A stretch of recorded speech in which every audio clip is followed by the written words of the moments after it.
If you think of religion as something to do with God, the story we're going to tell is not about religion. It's about the teaching of a man. It's about Buddhism.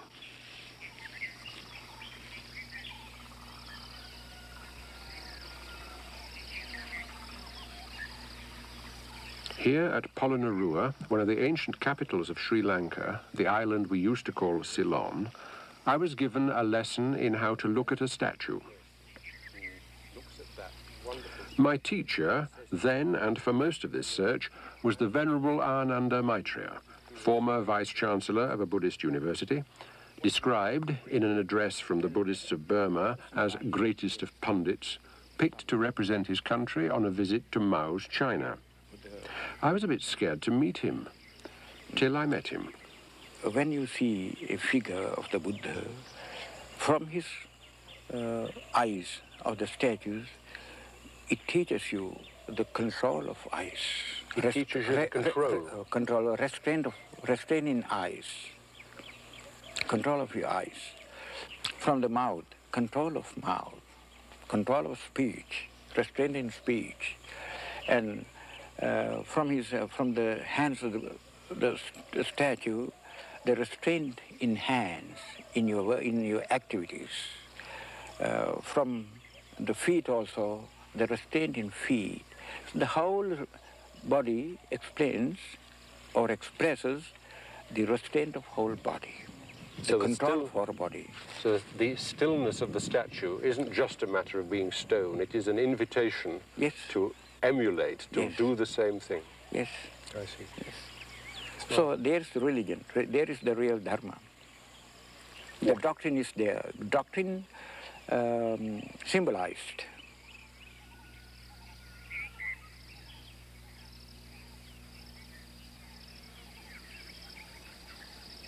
Ananda Maitreya lives in deliberate simplicity about 10 miles from Colombo.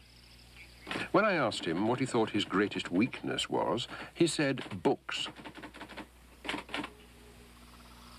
From his little house, he's planning a Buddhist study center for interested foreigners. In the meantime, he writes and teaches and receives visitors.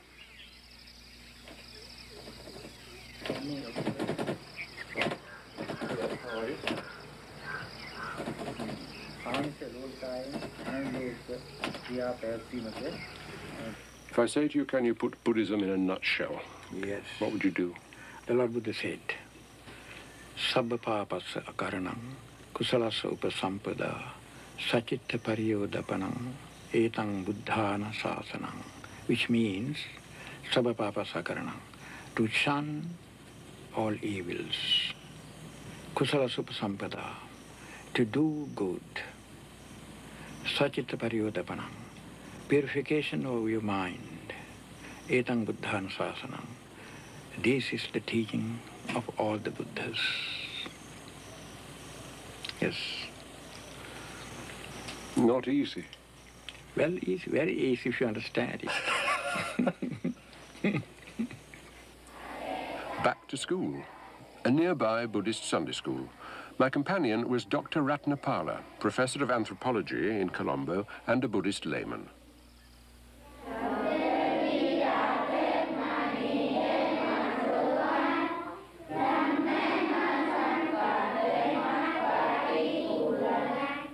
But I myself studied in a Sunday school when I was young. And I think elements of Buddhism I learned from this school. The primary aim is to mold character. Although you may learn things by heart, the first thing that they teach is love, respect all life. Then equality. Then the tolerance. You know, it's one of the things that I like in this country is tolerance. You are tolerated. So these three things were taught to me and they helped me a lot to mold my character.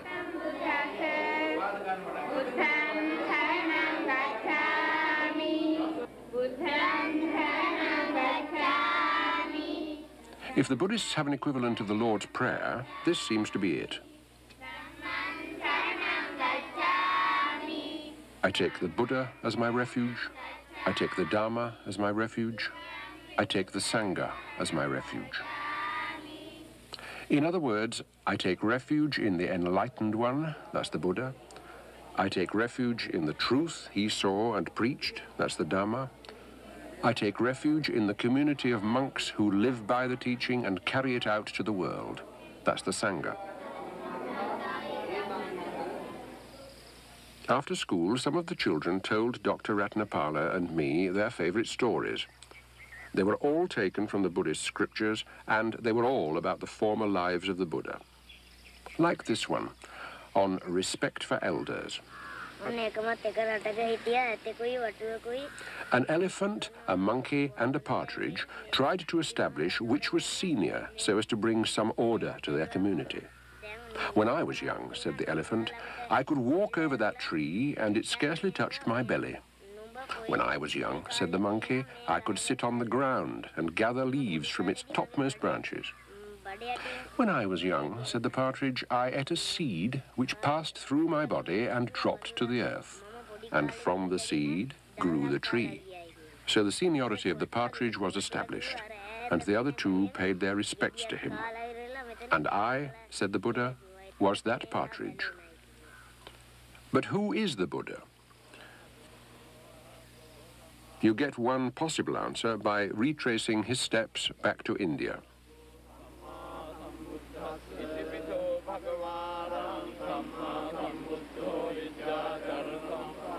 This is Bodh Gaya in northern India, where a giant stone relic box dwarfs a tree.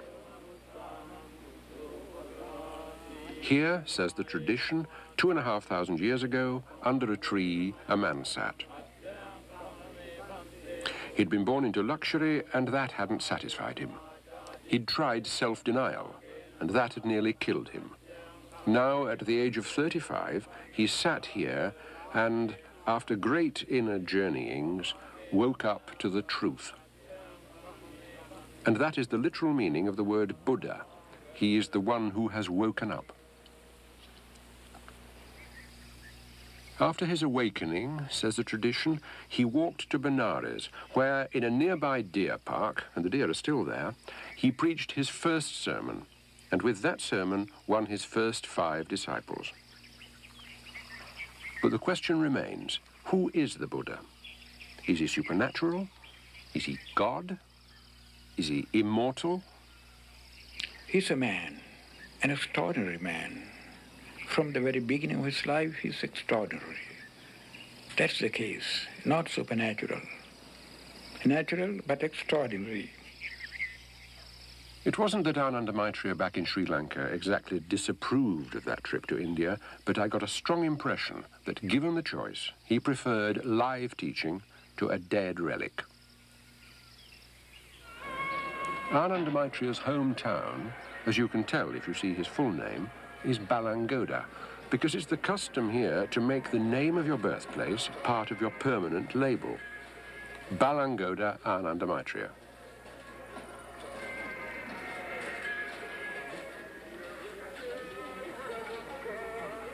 He took me to the local temple to see the monk in charge, a man in his 90s. He's a great friend of mine. Oh, is he? Yes, yes. When I was about 13, in my school days, from my school days, yes. He was a great friend of mine. Oh, he's much elderly. Yes.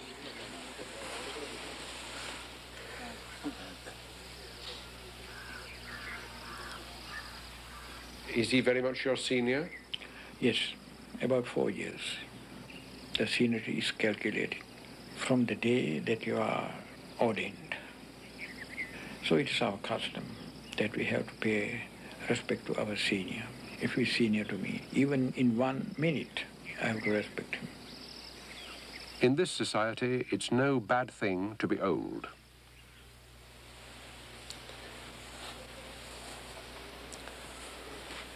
Who is this? What's this statue? This is the son of Princess Dharta. Son of the man who became the Buddha. Yes. And here is the Buddha. Yes. And he's very tall. Yes. Why is he so big? Well, Buddha had 2 bodies, a spiritual body and physical body. The figure shows the nature of physical body. The appearance. Yes, in appearance. But the height shows the height of his virtues, infinite virtues. One thing about the temples we visited, they don't lead you to an altar. There's no holy of holies kept separate from the people, with God one side and you the other. Tableau by tableau, you're taken gently through a story, the life story of the Buddha. When you see statues in a temple, do you think of it as a kindergarten? Somewhat like kindergarten class. That's the kindergarten section of their spiritual life. That's the beginning. Do people get stuck there? Well, if they do get stuck, then there's no progress.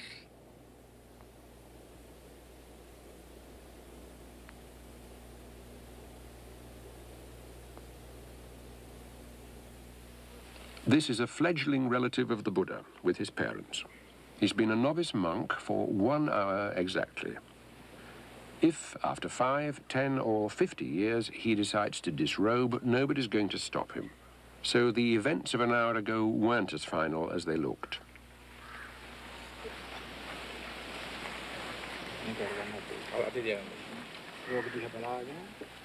He has his head shaved. Why is that? For the simplicity's sake. While the shaving happens, the candidate is made to hold and look at a clipping of his own departing hair. It's his first lesson in meditation, they told me.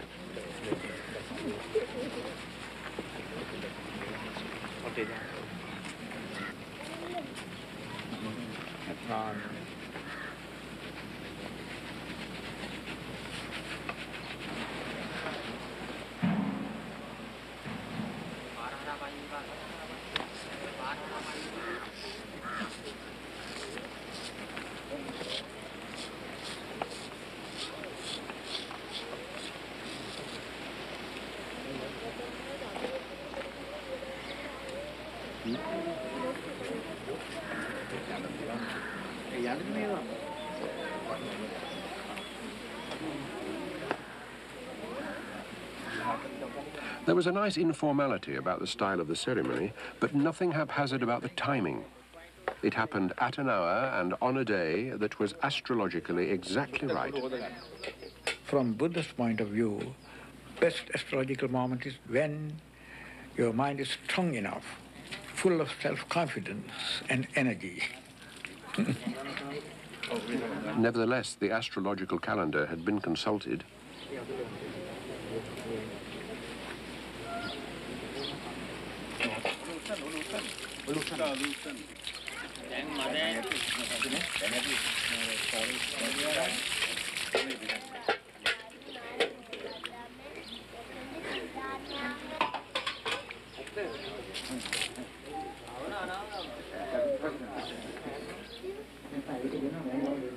In his lifetime, the Buddha ordained nuns as well as monks. At the moment, there are 15,000 monks in Sri Lanka and no ordained nuns, though there are moves from time to time to re-establish them.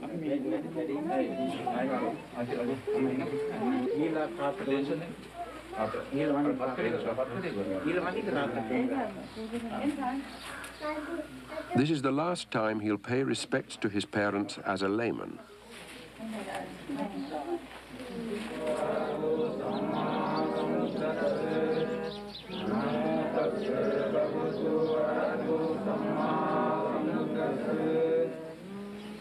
Buddham saranam gacchami, Buddham saranam gacchami, Dhammam saranam gacchami, Sangham saranam gacchami, Sangham saranam gacchami. The ordination proper begins with the 3 refuges. I take the Buddha as my refuge, I take his teaching as my refuge, I take the community of his disciples as my refuge.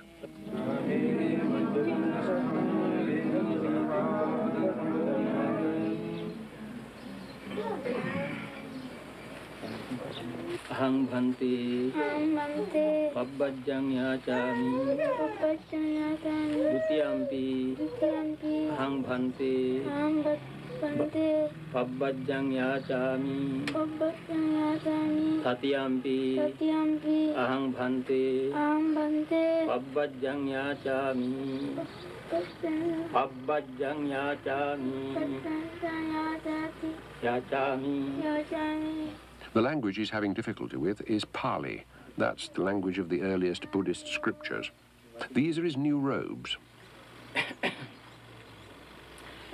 Okasa Sabba Dukkha Nissarana Nibbana Satchikaranathaya Imang Kasavang Gahitva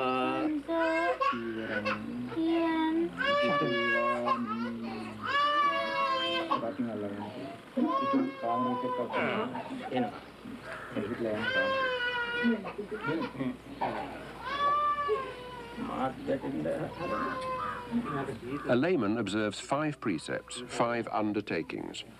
Not to destroy life, not to steal, not to misuse sex, not to lie, and not to take intoxicants. As a monk, he'll take 5 more. Not to eat after 12 noon, not to dance, sing, or attend shows, not to decorate himself, not to use soft beds, not to handle gold or silver.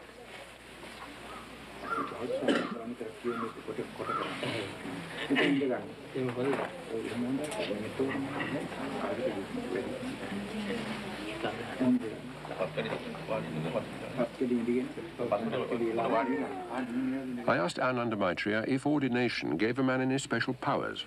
That's something like a blessing from God or somewhat like that. There's no such thing in Buddhism.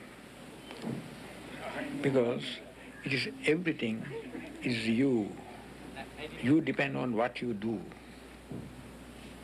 You shouldn't expect any external help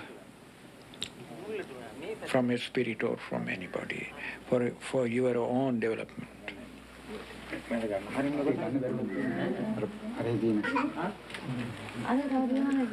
Now, and the boy himself could scarcely believe it, the parents and grandparents he'd bowed to 10 minutes earlier queue up with presents and bow to him. With regard to the spiritual life, the boy is higher than the parents. Spiritually, he is higher. Parents know this.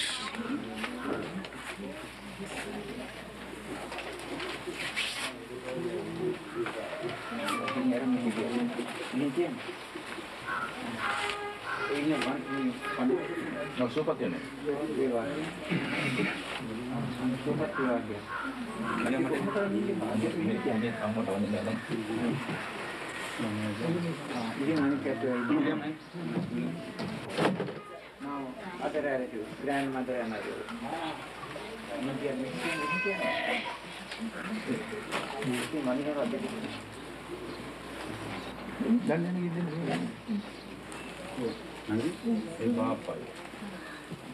The umbrella, by the way, is the thing he liked best. At the end of the day, as if he'd read my thoughts, Ananda Maitreya said, "Don't worry. For some time at least, he'll be junior to every other monk he meets. And if he gets above himself, we shall help him down."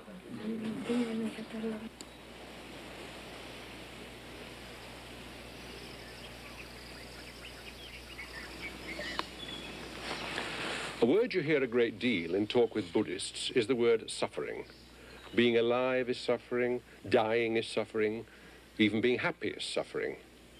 If they're saying what they seem to be saying, Buddhists should have the world's longest and sourest faces. It was a relief to find out that the word you cling on to as you take your first steps in Buddhism isn't simple suffering. It's better translated as unsatisfactoriness, instability, uncertainty. Nothing ever stays the same. I'll try and put it to you as it was put to me. Here am I sitting comfortably in this chair. In an hour's time, I might still be quite comfortable. In 24 hours, I'd be in fair agony. In 24 years, I'd be a cripple, and in 240 years, I'd be bones, and the chair would be looking pretty seedy, too. Even if you try to keep quite still and not change, change will still happen, and there's nothing anybody can do to stop it. So, if, like most people, you're a clinging man in a world which never stops changing, what do you cling to? Some would say God. Even the crowd at an English football match sings, "O thou that changest not, abide with me." But Buddhists don't accept the idea of one unchanging, almighty God. The problem, they say, is man's problem. And the Buddhist solution, as far as I can understand it, is you must cling to nothing because there's nothing anywhere solid enough to cling to. And if you can't cling, however much you want to, you're faced with one unthinkable, terrifying alternative. You've got to let go.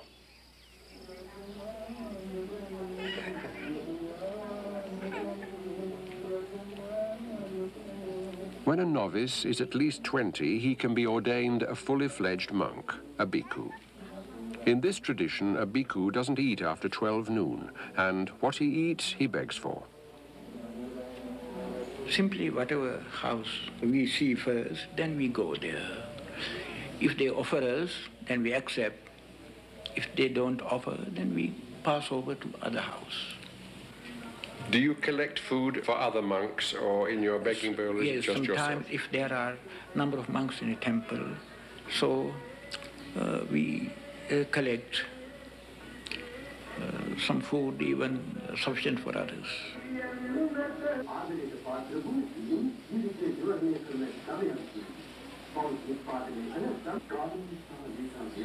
I asked the laymen, the food givers, why they did it. Giving is the way to get inner wisdom, said one of them. But the rest talked about meritorious actions, gaining merit, like accumulating a store of spiritual riches that will help them to a better rebirth.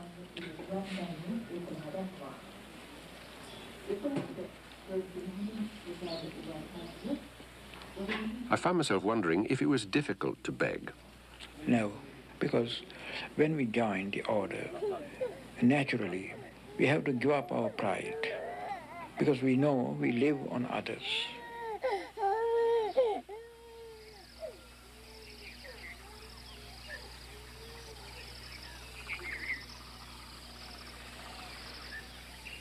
Even with an alien tagging on behind, the pace of the walk was deliberate and the concentration unbroken.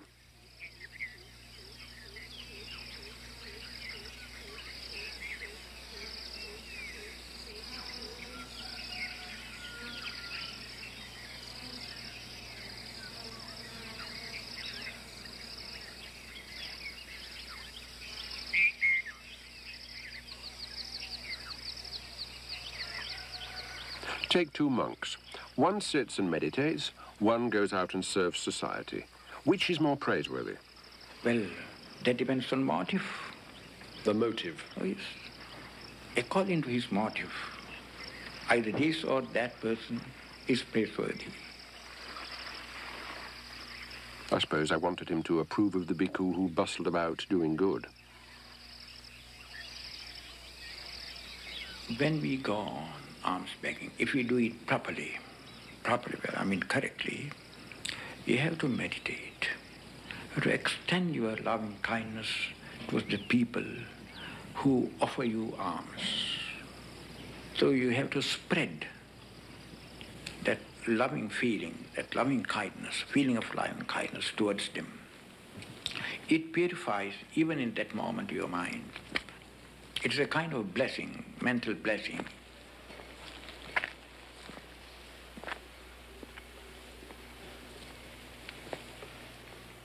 About the meditation on loving kindness, I believe that you begin it by concentrating on yourself and loving yourself. Yes, yes. Self-love, I was brought up to believe, is an evil thing. Well, if it stops there itself, then it may be an evil thing, but you don't stop there itself. First you love. It is natural that everybody loves himself better of all other persons. So you have to extend your love. First you you have to experience your love on yourself, love for yourself. So you experience your love. Then you have to extend the very same experience towards all other living beings. Can a man who doesn't love himself then not love other people? Well, a man who doesn't love himself never loves others. It is impossible.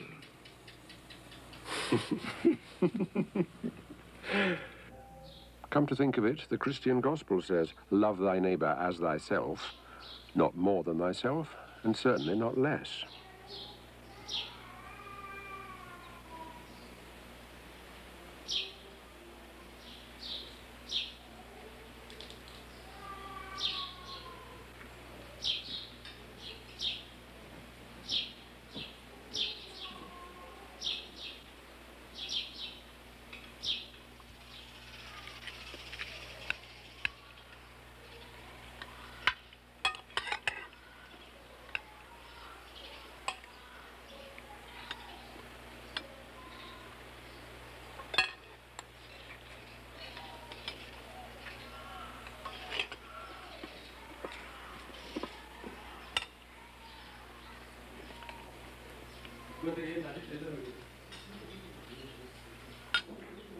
But am I right? The Buddha did require his bhikkhus to serve. Well, yes, for the benefit of the people, for the good of the people, for the welfare of the people, to teach and preach and help the people. So he sent out the first historical world mission. Before that, there was no world mission like that. It was the start of a world mission. And a mission, what is more, without bloodshed.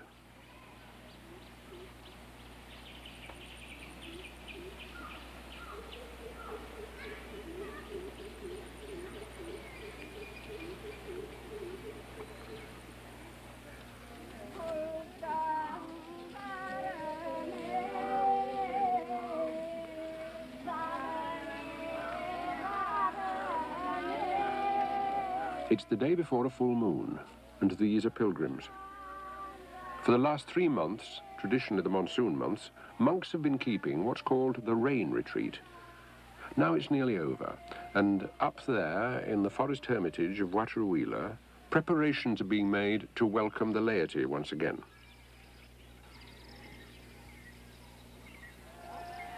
I first knew the procession had started when I heard this extraordinary surging whisper.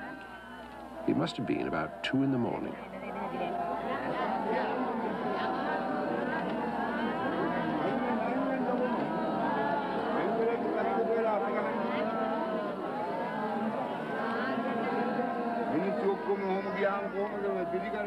Under the canopy there, you can just see a bale of cloth. At the end of the rain retreat, the monks get new robes.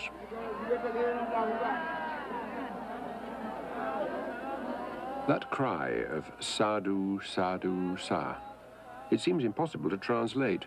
Something between may you be happy, well done, and amen.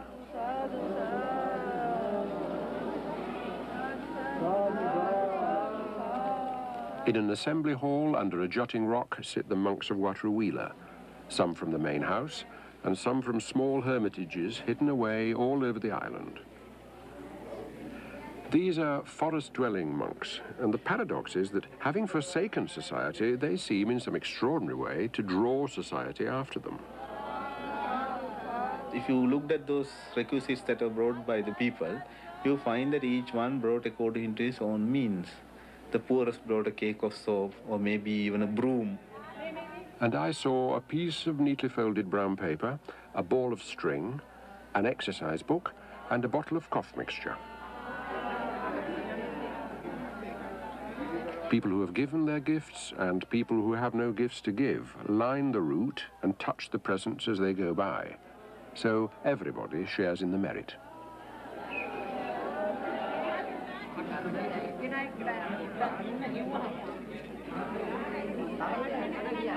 The main ceremony was over by daybreak, but the pilgrims lingered on for the sideshows and to talk to the monks and take guided tours around the buildings and make a day of it.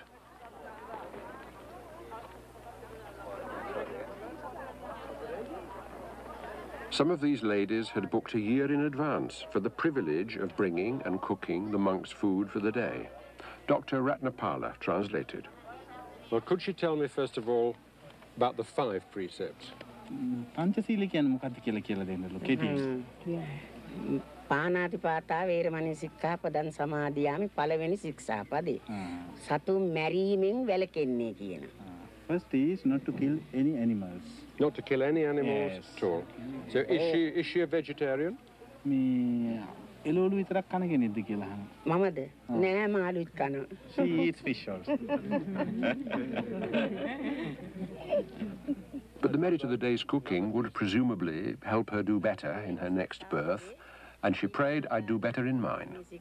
So does she think that because I've been born in England as a Christian that I've done something wrong in my former life? ඒ මහත්තයා අහන වැදගත් ප්‍රශ්නයක්. ක්‍රිස්තියානිකාරයෙක් කියලා එංගලන්තේ ඉපදුණු නිසා ඒ ඊට ඉස්සෙල්ලාත්මක වරදක් කරපු නිසාද ඒ වගේ රටක ඉපදුනේ කියලා. මිත්‍යා දෘෂ්ටික ප්‍රාර්ථනා කරන්න එපා කියනෝනේ මිත්‍යා දෘෂ්ටික වෙලා උපදින්න. වරදක් කරලා තිබිලා උපදිලා තියෙනවා. She says yes, that you have done something bad in the other life and you have been born in a country like that. Is there hope for me? එයාට කිසිම බලාපොරොත්තුවක් තියෙනවද දැන් කියලා අහනවා. මේ බලාපොරොත්තුවක් ඇති කරලා. තියෙනවා. දැන් ඔය පාර වීර්යය ගත්තොත් තවත් කිසි කාලයක මිත්‍යා දෘෂ්ටික වෙලා උපදින්න. If you exercise a lot of effort now and get into the right path, you will never be born in a country like that. Again. And with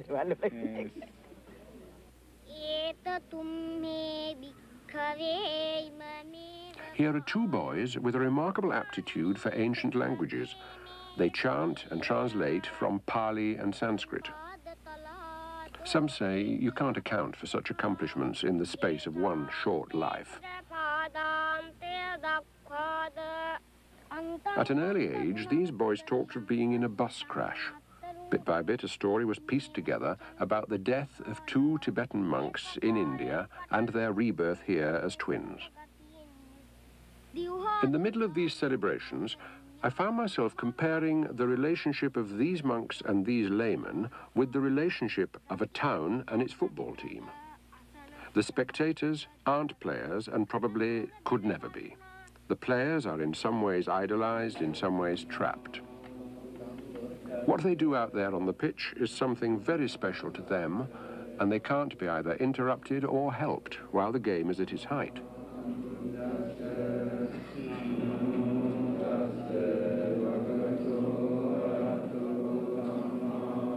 But now and again, the spectators are let onto the field, and there's a great jostling celebration.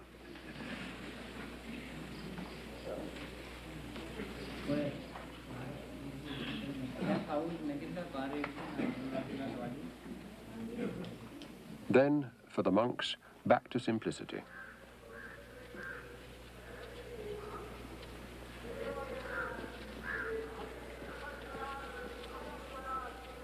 I'd met a newly ordained American monk who talked about simplicity. The reason that you give up things, or in classic terms you renounce, is so that you don't have too many things around you to distract you from what you should be doing, which is investigating yourself. First you have to find out who you are as yourself, and then you can get about the business of eliminating yourself. But at the state of the world now, the main thing is to find out who we are and what we are. And what we do lead is lives that are much too complicated, much too complex, much too cluttered. So that if one is going to start to take up a spiritual practice, or one is going to start to meditate, one has to literally sit down in an empty mental room. And to start to create an empty mental room, you have to start to create an empty physical room. So you have to start to clear out the unessential. Getting the impression that a Buddhist is almost looking through a spyglass, which is his mind, is almost seeing the whole world and everything through this lens of the mind. So when you say purify the mind, is it the same as saying clean your lens? Clean your glasses? Well, it is somewhat like that. Then you can see clearly. If you purify your mind, then you can see the nature as it is, as really it is. the world as it is. There's the realization. So you would call Buddhism a severely practical thing of seeing the world as it is, not seeing it painted gold or pink? No. You have to penetrate all the appearances. We have to penetrate it. And the Buddhist device for penetration, said Ananda Maitreya, is the Noble Eightfold Path, the 8 spokes of a wheel. Right speech, right action, right livelihood, right effort, right mindfulness, right concentration, right thought, right understanding. So, and he used the 8 spokes of his parasol to make the point, while we are tied to the cycle of birth and rebirth, we're on the perimeter.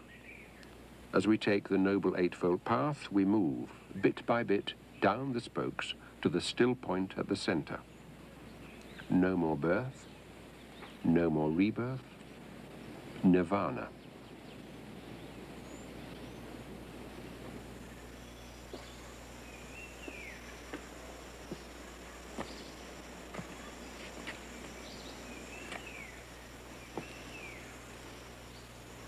When I asked a well-respected Buddhist monk about nirvana, he said, "You can no more describe nirvana than a frog can describe dry land to a shoal of tadpoles."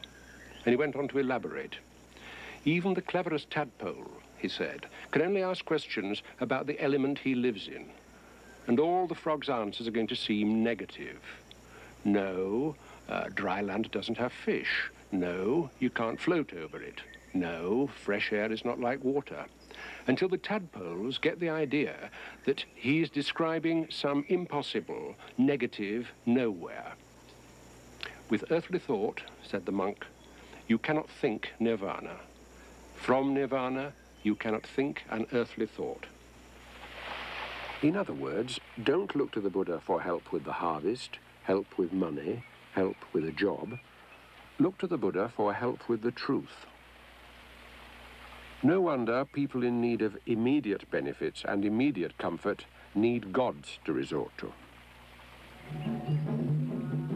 The shrine of the god Dadimunda at a remote spot in the center of the island. These women claim to be possessed by good spirits, and they've come to have their possession confirmed by the shrine priest.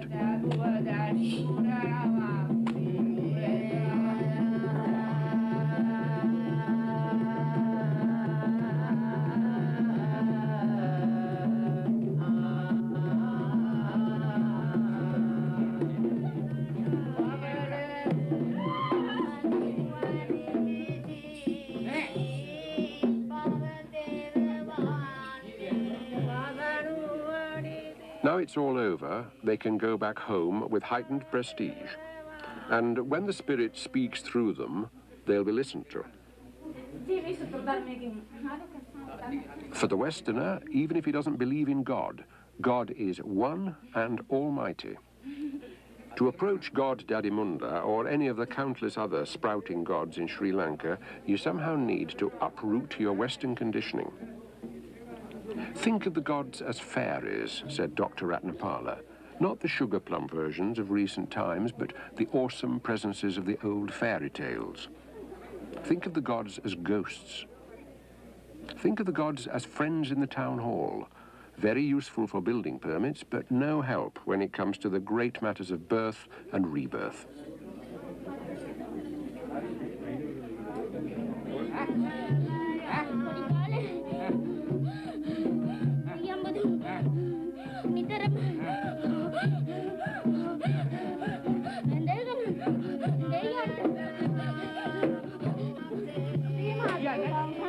I said to Ananda Maitreya, how do you, as a Buddhist monk, react when Buddhist laymen go to the gods for favors? It's not my business. I'm neutral.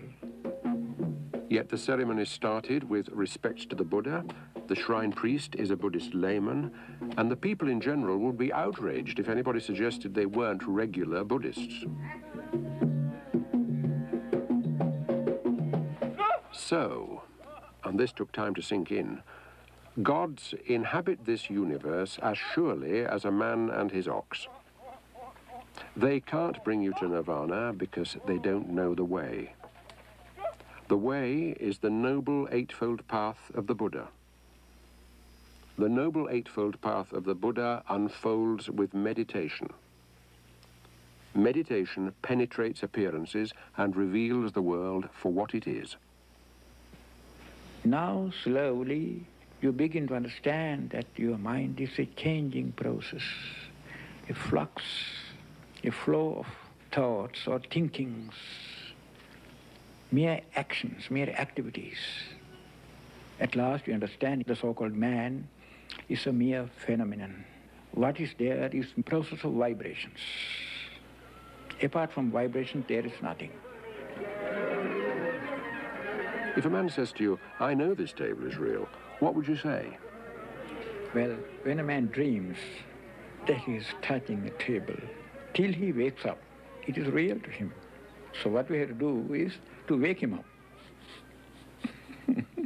Would you then describe religion as a waking up device? Yes. What we have to do is not to argue with that man, to make some sort of arrangement to open his eyes.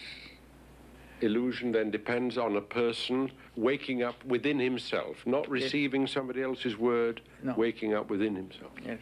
Well, we know the whole world is a mass of vibrations. Actually, there is nothing solid. We are so deluded. We see the solidity, which is actually not there.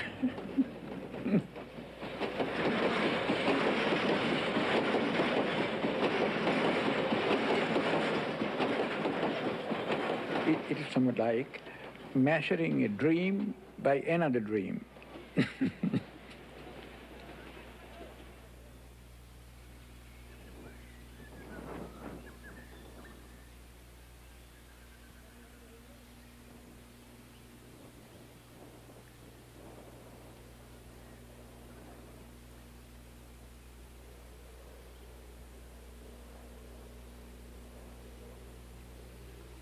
The last place we visited in Sri Lanka was a cave settlement near Dambulla that's been occupied by monks for over 2,000 years.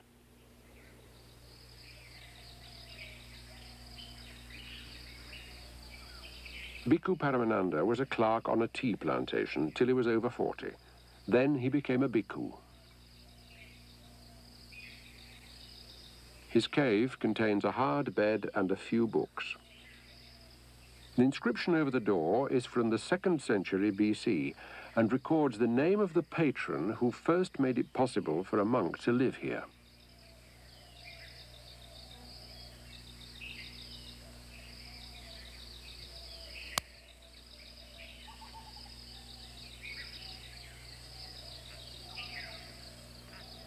Four monks live here in a vast community of insects and animals.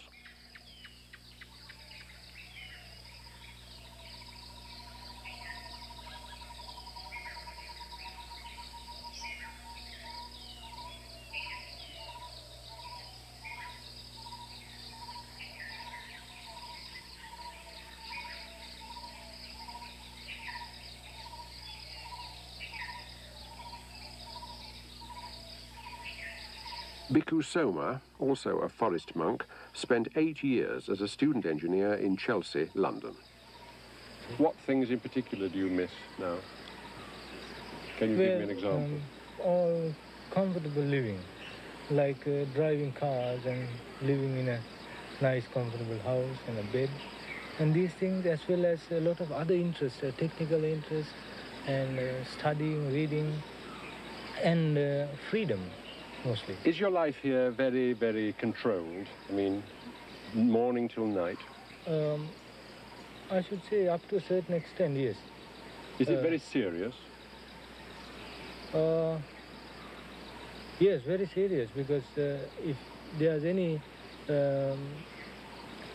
allowance, there'll be a lot of disobedience. Do you have jokes? Yes.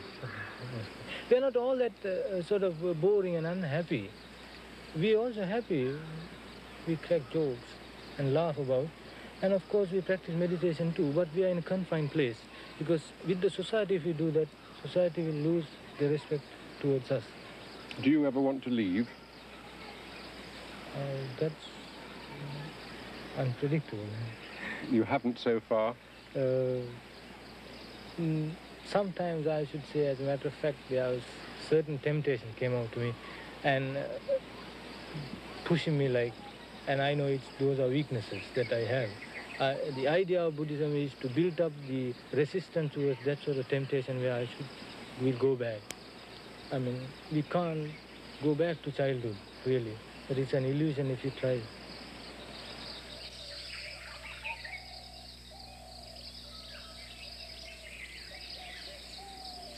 The key word in Buddhist meditation, said Bhikkhu Paramananda, is mindfulness. When you're walking, know that you're walking. When you're sweeping, know that you're sweeping. When you're worrying, know that you're worrying. And when you're breathing, and you must be breathing, know that you're breathing, because it's with breathing that your meditation starts.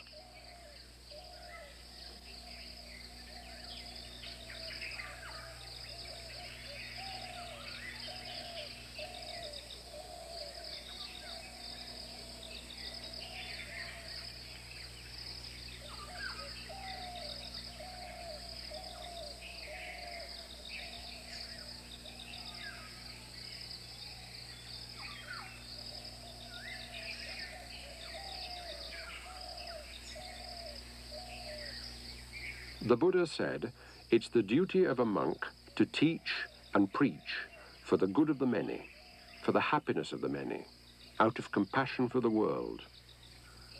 What Bhikkhu Paramananda taught me is that a man can preach a great sermon without ever opening his mouth,